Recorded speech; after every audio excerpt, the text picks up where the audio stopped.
1.1 integers.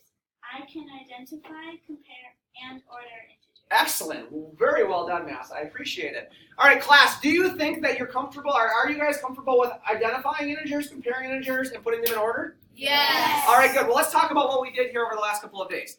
An integer is a set of positive whole numbers, and they're what? Opposites. I need everybody. And they're what? Opposites. Excellent. And then a positive integer is above the number 0.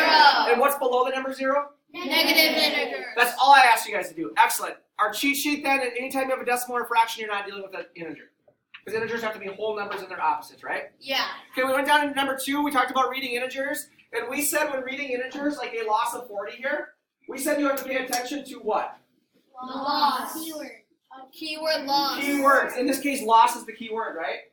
What's the key word in this one? Above. What does loss mean?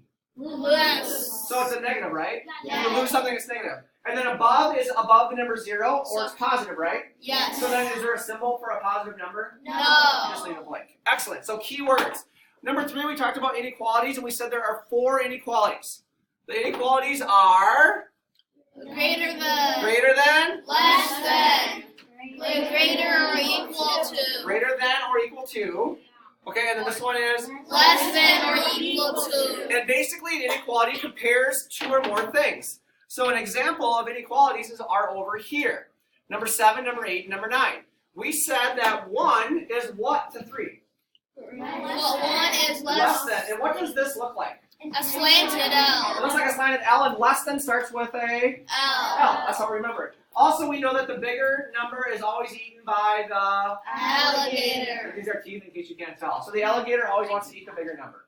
Okay? Excellent. And then the last thing we did was graphing on number lines. And I asked you to graph 2 and its opposite. So every number line starts with a horizontal line, right? Yes. And then what do we put in the middle of every number line? A 0. 0. And then in this situation, we numbered by 1s, right? Yeah. We put a dot at 2, and then we numbered by negative 1s, right?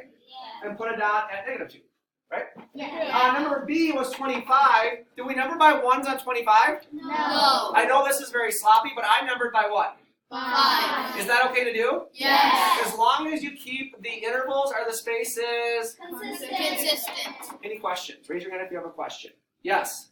Well, like, say you do, like, when Grace did, you did 25s, can you go, like, 25, 50, 75, 100, and 125? No, because we're only stopping at 25. I would have to have numbers between the 0 and the 25 in this case.